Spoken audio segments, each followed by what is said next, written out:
I'm your host, Annie Bowles, and this is News du Jour.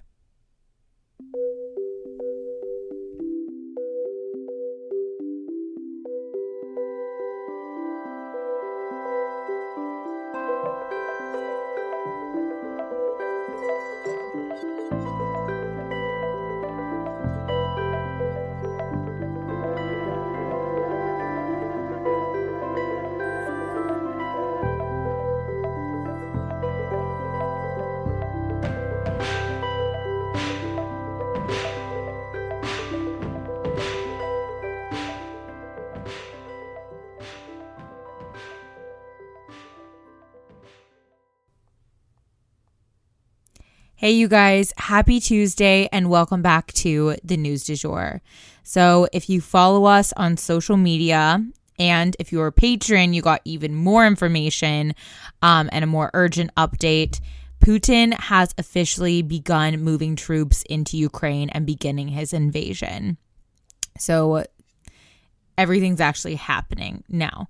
So what exactly that means is still a little bit murky, but obviously we're going to start off this episode today discussing Ukraine, all of the most recent updates that I have for you guys, and then we'll get into a few other stories later in the episode. But like I said yesterday, and by the way, if you haven't listened to yesterday's episode, I would highly recommend going and listening to it first. The bulk of it is about Ukraine, and it's just going to give you a little more background information and some context for today's episode. But yeah, long story short, until this quiets down, you guys can expect a little update on it in the beginning of every episode, you know, kind of like when COVID first hit or when January 6th was happening. We're just going to be discussing this until it kind of flames out, because right now it is the biggest thing going on in terms of geopolitical everything. So let's go ahead and dive in. There have been a lot of updates regarding Ukraine, and the invasion has officially commenced. So first up, we want to discuss Putin's speech on this subject. So Putin gave a speech that the international community is describing as fiery. He essentially asserted that two territories of Ukraine are part of Russia, but that the rest of the rest of Ukraine is still independent. He asked that the Ukrainian government surrender those territories to the Russian forces, otherwise threatening the, quote, possibility of a continuation of bloodshed will be fully and wholly on the conscience of the regime ruling Ukraine, end quote. Whoa. So completely redirecting that blame, even though he's the one invading. Classic Putin. So anyway, Putin then immediately signed the documents to put all of this into action on live television. So this is a little bit separate, but then right following that spectacle on TV, Putin put in the order for his troops to move into Ukraine. So right now it seems like they will only try and take over those regions that they're considering to be part of Russia and declaring to be part of Russia. But like, who knows? Honestly, no one is clear on what Putin's end goal is with all of this. The areas that he considers to be part of Russia are these sort of two large swaths that are closest to Russia.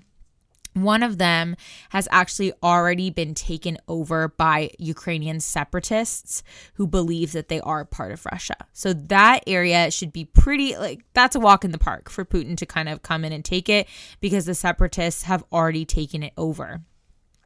But the other territory that Russia claims is still held by the Ukrainian government. Just for reference in all of this, Ukraine is a country that is about the size of Texas, and this area that's being fought over looks like a little less than a third of the whole country, if that helps you put it to scale. Also, I wanted to let you guys know that there's about 44 million people living in Ukraine. So these are just some numbers to give you guys a little bit of perspective on this country. So then there was this whole thing yesterday taking place about the French potentially meeting with Putin. there was a very last-ditch effort by President Macron to arrange a meeting between himself, President Biden from the US, and Putin. Biden responded that he would be willing to sit down and talk if Putin did not move troops into Ukraine, which obviously he has now chosen to do. So that news is kind of nil at this point, but I had it on my list to tell you guys about. I feel like President Macron is really trying to leave it all in the field and do everything he can to try and prevent this violence, which I think is really admirable because we don't really see a lot of the other European countries really stepping up to meet with Putin and try and talk him down. But this is the second time Macron has reached out to try and, make peace and maneuver some peace. And I just think that's really admirable because Europe is where it's what's going to be most affected by this violence. That said, Ukraine midday yesterday sought out an emergency meeting with the UN Security Council prior to Putin's announcements. This move is genuinely the largest military action taken in Europe since World War II. The UN Security Council exists for this exact purpose, to try and help maintain the peace globally. They're going to try to help, but I just hope that it's not too little too late at this point. I'm not sure why it took so long for Ukraine to engage them in these de-escalation efforts, because now things are already escalated. We're there. We've been there. So these talks with the Security Council probably should have been happening weeks ago. And anyway, they're a little late on the draw, but let's hope that there's something they can do to help prevent this violence that really seems like it will be starting at any point. I do want to say, though, that I am aware that the UN Security Council was headed up by Russia. It's a rotating schedule where each country sort of takes a turn. And this month in February, it was led by Russia. And when I read this, I literally said out loud, that's ironic. But I realized maybe it's not ironic. Maybe that was intentional. And maybe that's why Putin is waiting till the very last minute of this month, the very end of the month, to really make a move and make this decision while he's still kind of in charge of the UN Security Council. I thought that was really interesting because it would be really ironic timing, but I don't think anything Putin does is an accident. I think he seems like a pretty calculated person to me. I've listened to a lot of podcast episodes on his ascension to power lately, just to learn a little bit more about who he is as a person. And he was described as the ghost early on in his career because he was very pale, first of all. And secondly, he would kind of lurk in corners quietly, observing everyone. He famously does not drink, which Russians have a reputation for drinking a lot. So he liked to kind of be the one who still had their wits about them and watch everyone else make a fool of themselves and kind of sit back and observe everyone else. So that gave me some great insight into who he is and how he operates, I felt like, and just wanted to share that little tidbit about him with you guys today because I feel like this timing with the UN Security Council probably is not an accident. But that's all the updates I have for today regarding Ukraine, and we have a couple smaller stories to go over with you guys. And for our next story, the National Guard has to step in to help with overflowing hospitals. So in Wisconsin, the National Guard members are being trained as nursing assistants. Many of them are attesting that they never in their wildest dreams thought they would be working in this capacity. And yet, this is where they're needed most right now. Hospitals in many parts of the country are still seeing just an absolute overflow of COVID patients, and the unvaccinated are getting very sick and enduring long hospital stays, fighting for their lives, and bumping other patients. The nursing staffs are at full capacity in a lot of places in these scenarios, and frankly, they have been for quite some time. These soldiers are now offering them some mild relief, but it's a temporary fix. The National Guard only plans to stay there through mid-March, But it's better than nothing for these exhausted nursing staffs. And hopefully it will help them reach more patients more quickly.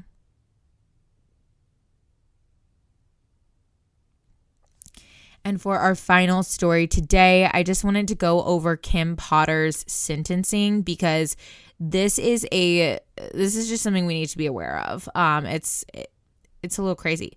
Content warning, of course, here. This story involves the killing of a young, unarmed Black man.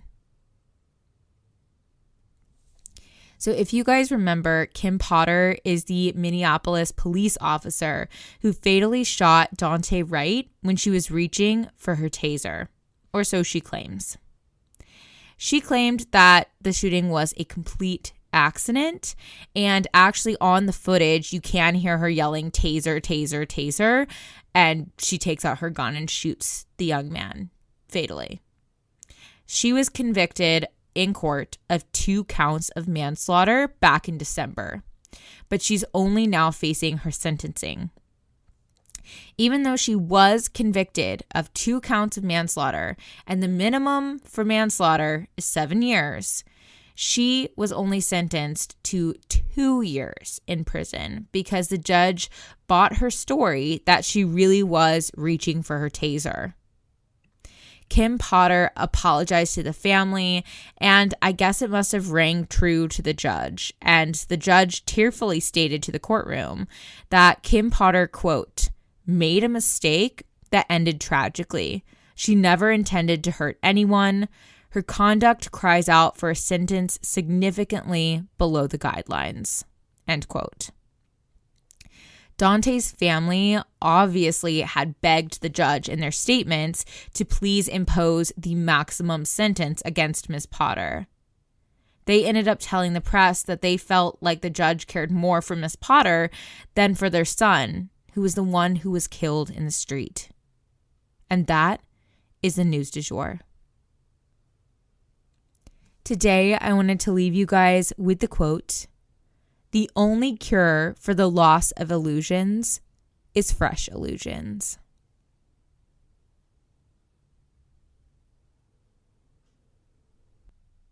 If you enjoyed this episode, please consider becoming a patron of our podcast.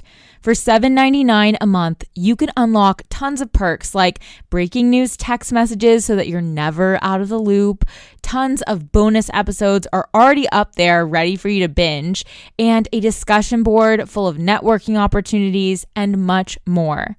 Go to www.patreon.com/sugarfree media today to become a patron. This is the best way to support our show. Our patrons make News du Jour possible. But a couple other ways to support our podcast are rate and review on whatever podcast platform you use to listen, share on your social media, you have influence, tell your friends, family, and colleagues that you love News du Jour and why you listen. You can also follow us on social media under sugarfreemedia.co on Instagram, just sugarfreemedia, all one word, on TikTok, and sugarfree_media on Twitter. We also have a weekend newsletter called Dreamers Digest that's full of dreamy content recommendations for your weekend and a life update from yours truly. Sign up today on our website, www.sugarfreemedia.co. Our music is by Joey Lavoie and Nicholas Foster. Our cover art is by Hannah Pierce Photography. Our Sugar Free Media logo is by Catherine Jesic Designs. Any twinkling or little footsteps you might hear in the background are by my dog, Rhett. He's a rescue pup and always records with me. We appreciate you listening and look forward to telling you about the news again next time on News du Jour.